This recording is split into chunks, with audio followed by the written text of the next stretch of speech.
Oil wars and COVID-19, two perfect storms converging. Update: just hours after writing the piece below, President Trump acknowledged on national television that COVID-19 is a global pandemic, outlining several steps in the U.S. government's response.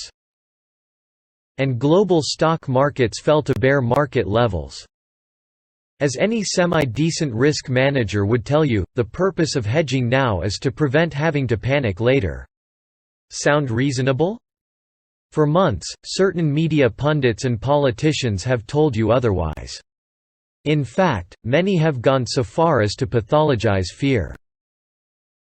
People, the human species, didn't survive for as long as it has by shedding fear in favor of optimism. There's a time for both. As the author of Black Swan fame once tweeted, "When paranoid, you can be wrong 1,000 times and you will survive, if non-paranoid, wrong once, and you, your genes, and the rest of your group are done." And this brings us to two factors that have caused our markets to crater: coronavirus and the oil price war. The coronavirus' numerous secondary effects are far worse than first-order effects. In a brilliant Medium post by Brian Stoffel titled "Coronavirus Won't Kill You, That Is What Makes It So Dangerous," he points out the public's myopic view toward the virus' potential for wreaking havoc on our communities via an overstressed healthcare system. First, coronavirus infections are not easily detectable, at least not right away. That much we know.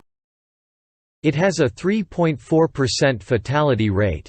Though much higher than any regular flu strain, it's still relatively low.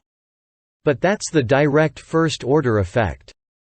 It may not impact you if you're young and healthy. But the second-order effects will.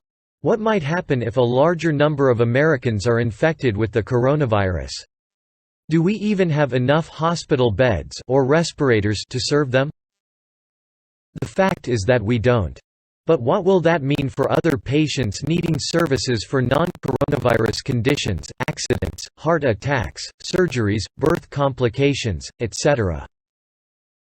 Where are they supposed to stay? Certainly not with the quarantined patients. But again, we don't have enough beds.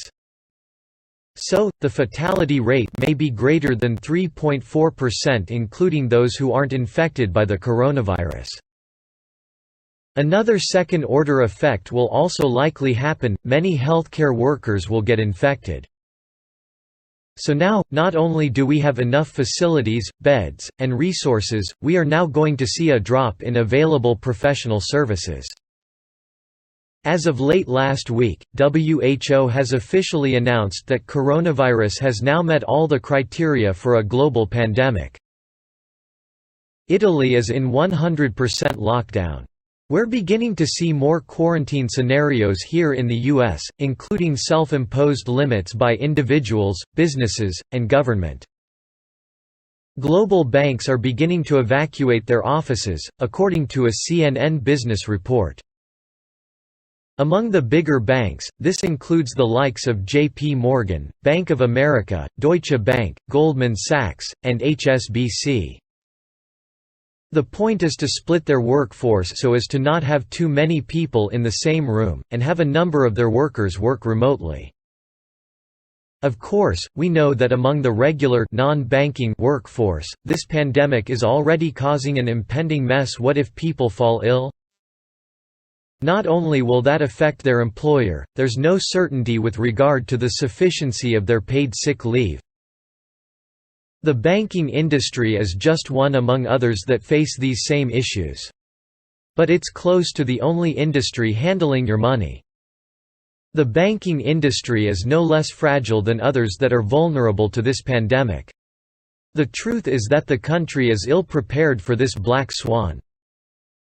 As the CNN authors write, operating large dealing rooms, where employees crowd to trade stocks, bonds, currencies and commodities, is looking increasingly untenable as the number of confirmed cases of coronavirus in New York and London climb.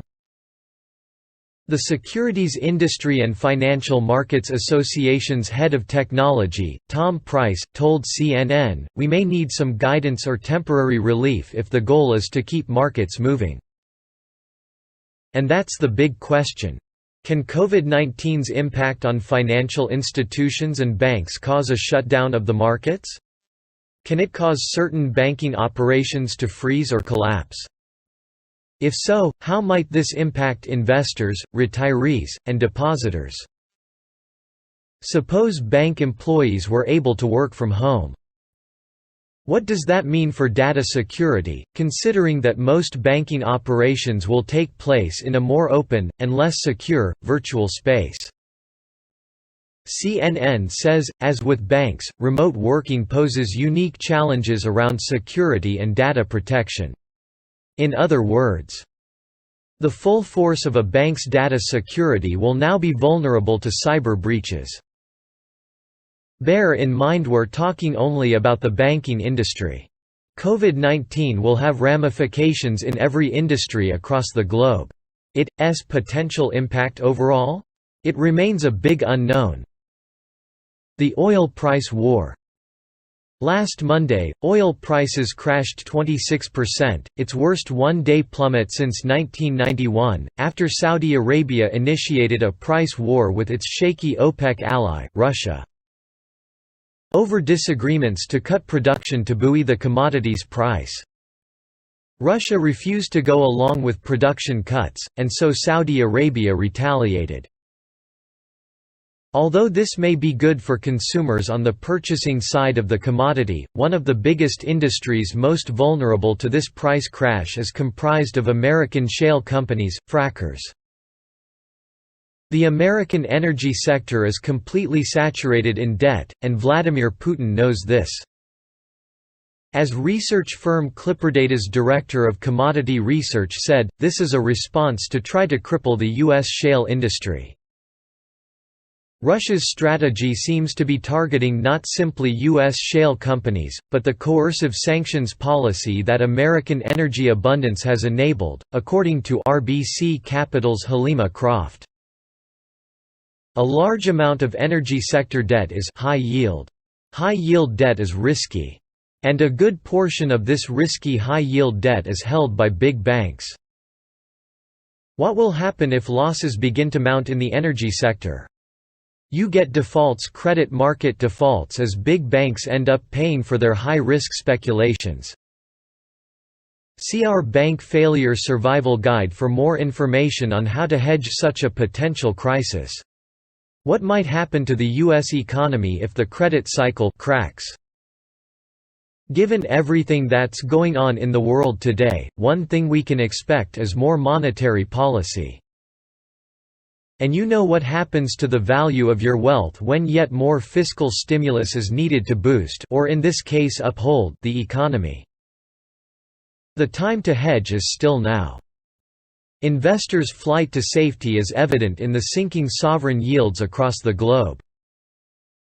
But if monetary stimulus only serves to weaken the purchasing power of paper money, in our case, the US dollar, is it truly wise to bet your wealth on dollar-based assets?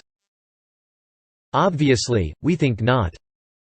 We believe that a portion of your portfolio might best be served by physical gold and silver, in other words, sound money. But that's a choice for you to make.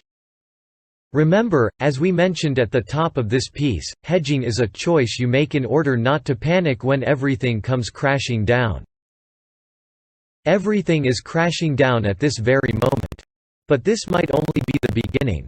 Hence, there's still time to hedge.